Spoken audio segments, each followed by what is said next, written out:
Hi, I'm Louise Rashford from LA Training Academy, Creating Salon Success. I'm here today with Clare Gonzalez, who works for the NHS, but she has also got her own aesthetics clinic as well.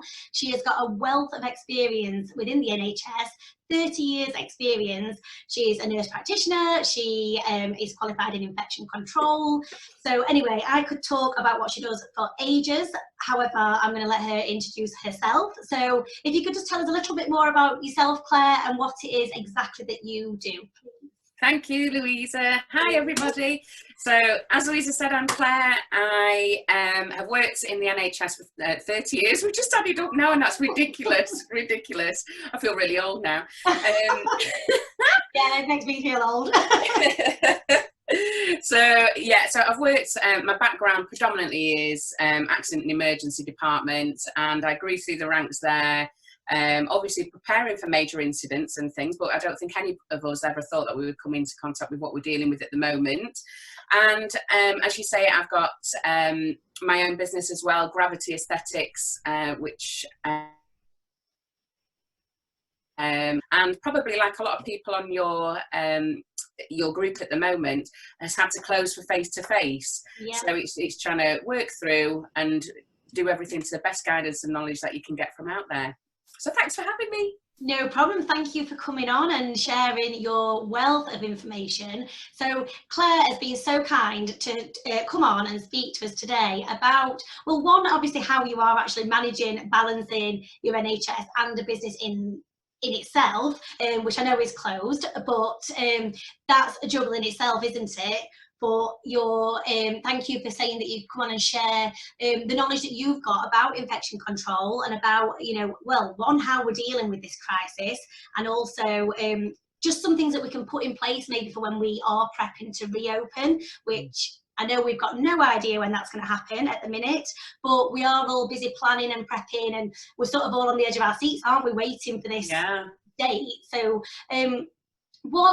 well, initially, tell us a little bit about your clinic and sort of what it is that you do, and obviously the way that you do manage both your NHS work and your clinic, and then we'll sort of go into talking about, what you're going to be doing to prep to go back, if that's all right with you. Yeah, sure. So generally speaking, from the outset, because I'm in nursing, it's been a big thing within clinics and things for me. So just make sure at the start of your day that you are cleaning everything, even if you only did it the night before, it doesn't matter. Yeah. You might have had a cleaner in, you might have had, the window open, but basically get your standards right from the beginning. So, just make sure, we were always told to damp dust everything. And I think the same thing goes in the beauty and aesthetics industry as well. Just make sure your surfaces are free of clutter as much as they can be, especially now. You don't want anything around that doesn't need to be there. And just make sure that everything's been cleaned, surface cleaned. Business. When I'm in the surgery, I clean down my couch every single time that I've seen somebody. Yeah. And so that should be reflective of when you're in your clinics as well. Absolutely. So if you use towels to lie people down on to make them comfortable, I know it's a wash, and I know we've got to think about the environment and everything, but just clear them off, because you don't know what somebody's brought into you. You don't know what you're going to pass to somebody else. Yeah. So clear them off, swap them to something else. If you don't use towel, just give it a good clean down afterwards. And that includes the legs. Any touch zones, anywhere that anybody's touched and been near, I think is probably just a safe way of doing it. And so if you can do that between every client, you will get faster at doing it. A lot of people go, oh no, it's such a nuisance doing it all the time. But it will be, the more you do it, the faster you'll be at doing it. And it's just very, very good, safe, gold standard practice. And then obviously at the end of the day, do the whole lockdown again. So it is really important, isn't it? And we don't, obviously this is a completely new thing for literally everybody. We don't know the extent of what's happening really. I mean, obviously you've got a little bit of inside knowledge that you know a little bit more than what we know, but I do agree. I think we should, it is time consuming, but at least we're just keeping safe then, aren't we? Yeah, absolutely. And I think that's the main thing. And if you can show that you're doing that, you will become to somebody else, to your clients, they will know how professional you are and that you care and that you value their health and safety as well. So it's not just for us as practitioners, such a big difference to them to see that you care for them, in other words. Yeah, but it shows that we are putting their safety first, as well as our own, obviously. Yeah, so would you recommend that we, as therapists or stylists, had masks on? Would you recommend we gave them to clients? What's your thoughts on the masks? I know it's a funny one, masks, isn't it? Because I know when we've done anything airborne as such, so for example, those people that might use plasma pens and things, we've always been taught to put masks on because of the circulation that will be coming up. I would imagine standard wise, from a beautician perspective, from hair, you wouldn't necessarily do that. Right. But potentially it might be something to consider going forward, especially from a beauty perspective, because we are leaning over people so much. Yeah. And as I said, it's not necessarily always to protect the us as such from the client's perspective, but it's also protecting them because we come in contact with so many people, and our own immunity will build resilience to the common cold or whatever with somebody all the time, because we will have built up our resilience because we see people all the time. Whereas that person, if I don't know, for example, if it was somebody that was my mum's age, she might only come into contact with about 6 or 8 people in a week, whereas we might come in contact with, I don't know, tens, hundreds potentially.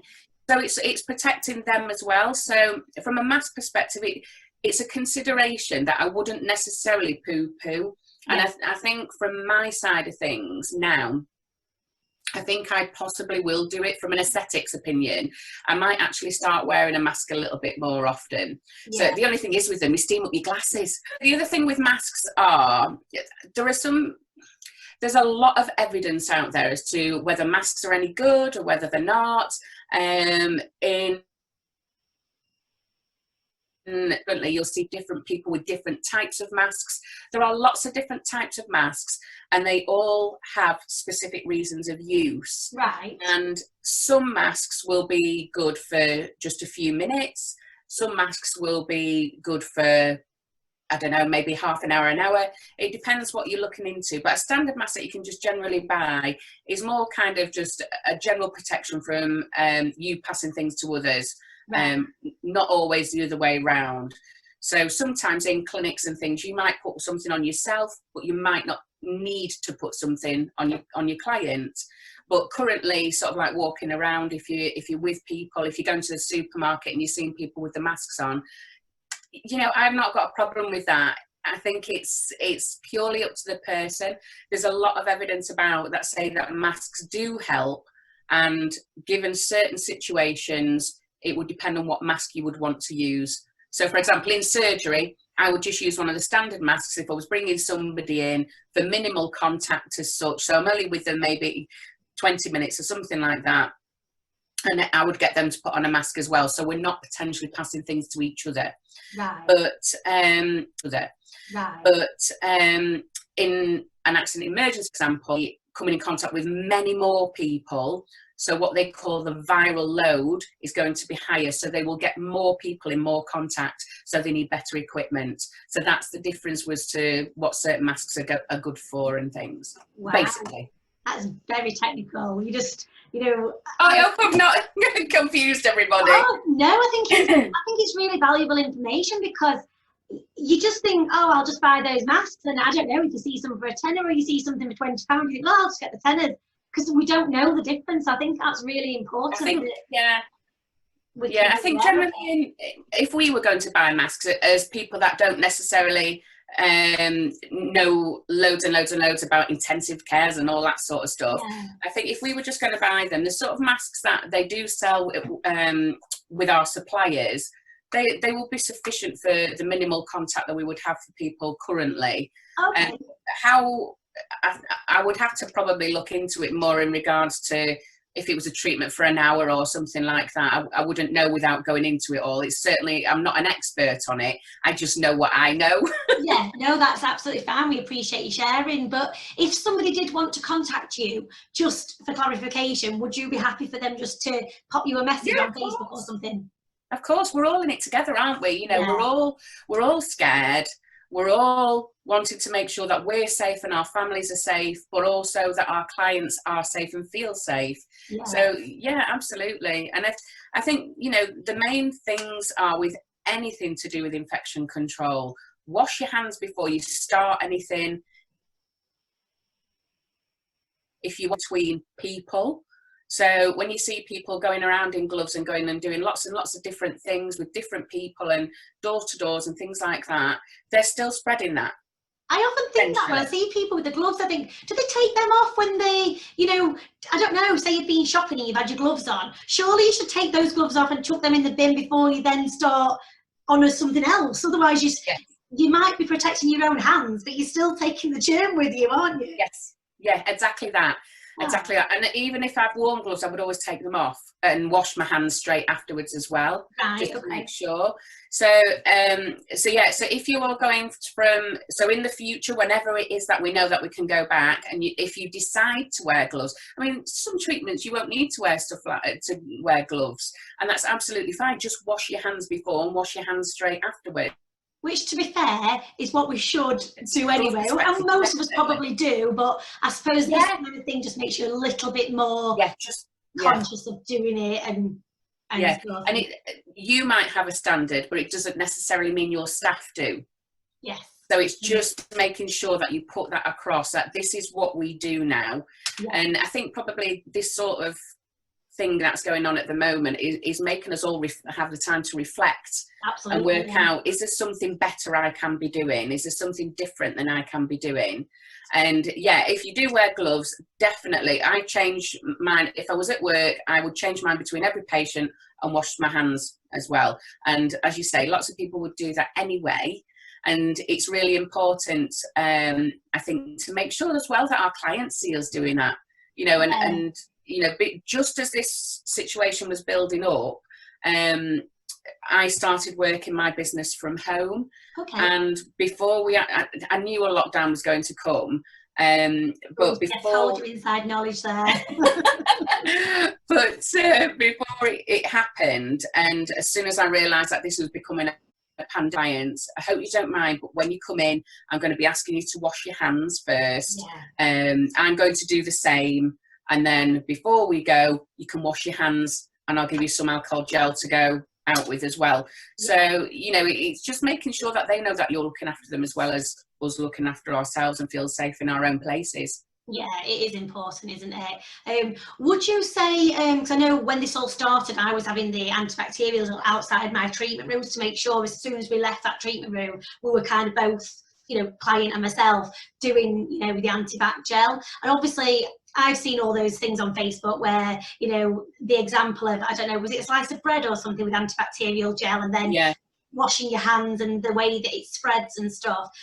Would you say that the antibacterial gel is enough to do, or would you still say just go and wash your hands? Antibacterial gel absolutely has its place, but it will never beat soap and water. Fair enough. So it's great to be able to antibac, but whenever I'm doing anything, I always wash my hands first, and then if it's been a sort of a dirty job as such to do. What we're told from infection control, from a health provision perspective, so from hospitals and GP surgeries and things like that, we're always taught to wash our hands no matter what. If you can't get to somewhere where you can wash your hands, then yes, use the antibac. But use the antibac how you would wash your hands. So it's, you know, those stages that you might have seen, which, you know, I put up around my sink so people know. I mean, people think I'm obsessive. I am. But well, it's better to be that way, isn't it? You're not just giving a quick swish like that. You know, you're doing it properly. You're doing all that business. You're doing your thumbs. Do that with the gel as well. Okay. Yeah, so if you can't get to a sink, Gel's okay, but as soon as you can get to a sink, wash them with soap and water. Yeah, and I guess at least if you are doing the gel, it's, you know, if the sink's a lot further away or whatever, then, or like you say, you can't get to it, at least it's something rather than nothing. Yeah, yeah. I mean, the thing is with it is because whilst we're wanting to use it, it's a virus currently that we're treating, Yeah. that we're fighting against as such. It's a virus, and the gel, you know, it's like when people talk about having antibiotics for tonsillitis. Is it a bacterial tonsillitis? Is it a viral tonsillitis? There's a difference, so the medicine will work or it won't. Okay, and I suppose at the minute we don't know enough about this virus to know whether the anti-vax work, I guess, do we? So, but that's, I guess, a whole other topic. It's far too much for me. Just do it. But, yeah. Just do it. Wash your hands wherever possible and use the gel. Backtrack, you were just mentioning about putting things in place. Would you suggest sort of while we're off, maybe almost doing some sort of procedure so that you have got something to give to your staff to say, this is how we are going to work from when we get back, and this is what I need you to do, and almost get your staff to maybe sign it to say that they've acknowledged it and this is like the practice now. Do you think that could be? Yeah, I think so. I mean, what I've done for my work, not necessarily the clinic, but for where I work within the NHS, is I've done the procedure, and I've said to all the staff, this is where the formal procedure is, and I want to know that you've read it. Yeah. But also, this is it. I need to know you understand it and why we're doing it. And if you just do that for people and just make sure that they know why they're doing it, because if people don't know, if our staff don't know why they're doing something, they'll probably not do it, or they'll get out of the habit because they don't understand the importance of it. Okay. So, you know, if you were going to tell somebody your locking up procedure, you'd make sure that they knew why you'd, I don't know, if you had shutters, why you put your shutters down, why you'd shut your blinds and that sort of thing. So it's the same thing with infection control. If they know why they're doing it, better with them. Yeah. And why not sign it? And then, you know, they know that, you know, they should have read it. So yeah, I think that's a good point. Maybe I don't know, have you got anything that you could maybe share with us? Not obviously your NHS stuff, but some sort of little procedure we could maybe outline for people that they could maybe use. Yeah, I could probably make something up. Yeah, I'm sure between the two of us we can formulate something. Just off the top of my head, then I just thought, oh, we could maybe just share something. So people might find well, obviously they'll do their own version or their own thing, but it might be something that we can share. Absolutely. Yeah, fab. Thank you. So obviously we've got no idea when we're going back, and obviously hair and beauty, and aesthetics, sort of same sort of industry, but have you seen that thing on Facebook at the minute that's going around with the red, amber, green, and the only one that's listed on there at the minute for going back sooner is hair? So do you think that they could open hair before beauty, or do you think that we should just wait until we hear for a definite, or what's your thoughts on that? I think realistically everybody needs to concentrate on what is being said at things like the news bulletin that they're doing every day, or get it from a substantial news place. The BBC are doing a pretty good job of making sure we're getting informed in things. I think in regards to Facebook, we just have to be careful, because who's the expert here? Where has that information come from? You know, I'm in the health industry, and I've not been told of any businesses that are going to be opened up before others. It doesn't necessarily mean that it's because I know everything, because I'm far from that, but we will probably get a better idea of what was going to open first. I mean, it might turn out it was true, who knows, but that's the thing. I think what comes around in Facebook, you've got to just take with a pinch of salt, because as I was saying earlier to you before we started the call properly, this is exactly how a virus spreads. Exactly how a virus spreads. So somebody tells somebody something, they go to their network, that spreads. They go to their network, that spreads. This is exactly how the virus is spreading at the moment. Somebody gets it, they're mixing with other people, it spreads, they mix with somebody else, it spreads. And so we're doing on Facebook exactly that, aren't we? exactly. I think we just need to be careful as to what we listen to, and just literally just wait till we're told. I know how frustrating it is. You know, everybody feels like they're losing money left, right and centre at the moment, and that's really scary. But I think the worst thing we could do is act upon something that isn't true fact. Yeah. We can prepare. Yeah. Do you know, we can prepare, we can make sure, like we've just said, have we got our infection control as good as it can be? How can we make our clients safe? You know, that sort of thing. You know, one of the things that we're doing in the surgery, which I might end up taking first of all when we first start opening, is we bring a patient in and we block an appointment either side. Right. So that then there's no sort of cross-contamination as somebody walks past. Okay. So that keeps everybody a little bit safe. It gives us a chance to wash everything down.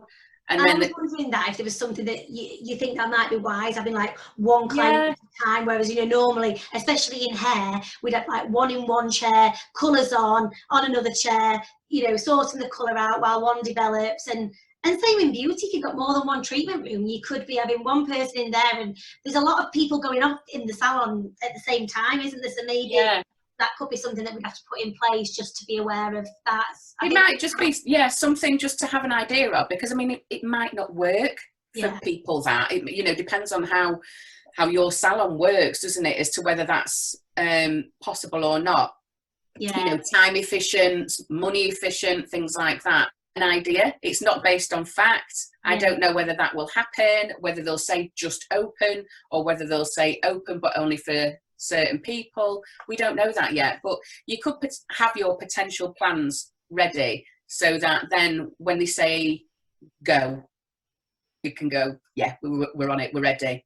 I mean, before we actually had the forced lockdown, I mean, I'm fortunate that we've got quite a big salon, so we were able to, when people had got the colours on, we were actually able to go and sit them in individual rooms. So while the colour was developing, they weren't sat in the salon with everybody else. So I guess if there's an opportunity to do that, it's not going to be a bad thing to do that, is it? Yeah. And again, just remember, when that person's been in there, you're going to have to wipe everything down again, because you've gone contaminated potentially different zones. But yeah, absolutely. It's, you know, it's just an opportunity now really to think about how your salon can work effectively but safely. Yeah. And we don't know what's going to happen yet, and what the guidance we're going to get, but it's just ideas to start having in your mind, and look at whether or not your salon's efficient anyway.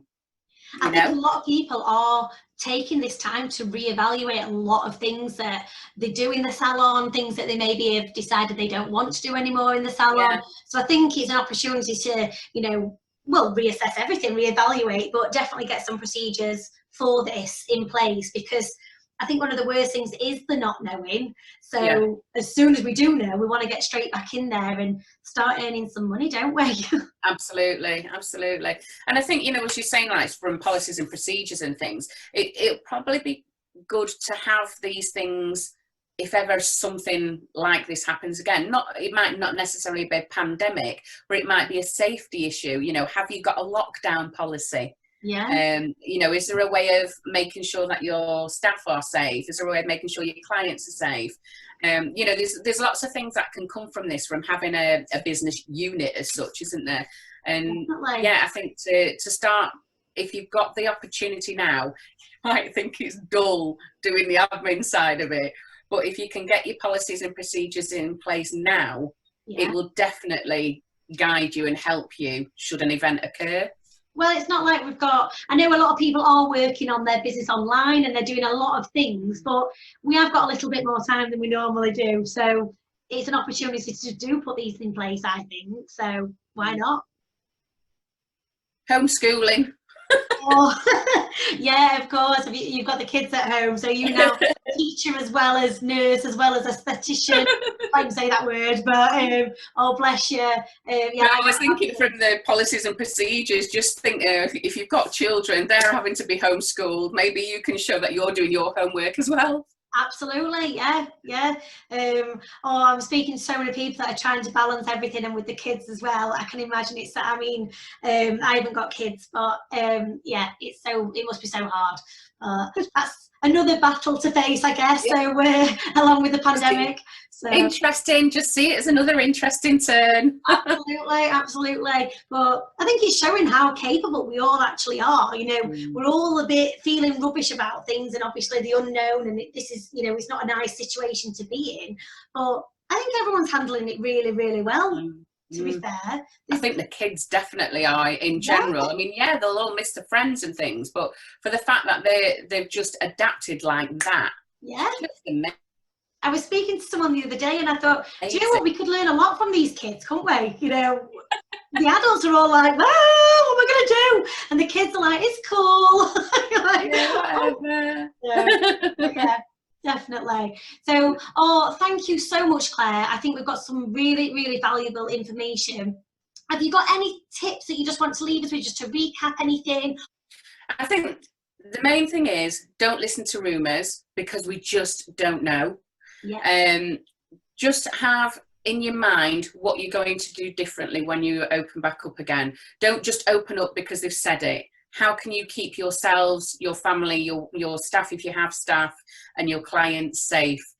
This virus isn't going anywhere at the moment. It's still going to be around even when we open up, and you know, there's no vaccine. So let's just make sure we can be as safe as we possibly can do.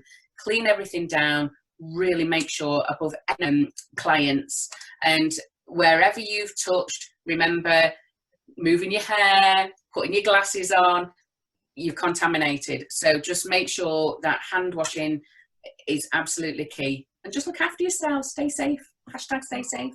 Oh yeah, hashtag stay safe. I can't even say it, stay safe. But oh, thank you so much. Thank you. It's been really, really good. And obviously, even though you are in the NHS and you're doing such a valuable job there, you're in the same situation as we all are as well. You're dying to open your clinic, aren't you? So, but yeah, so thank you so much for sharing, and especially at this really difficult time for everybody.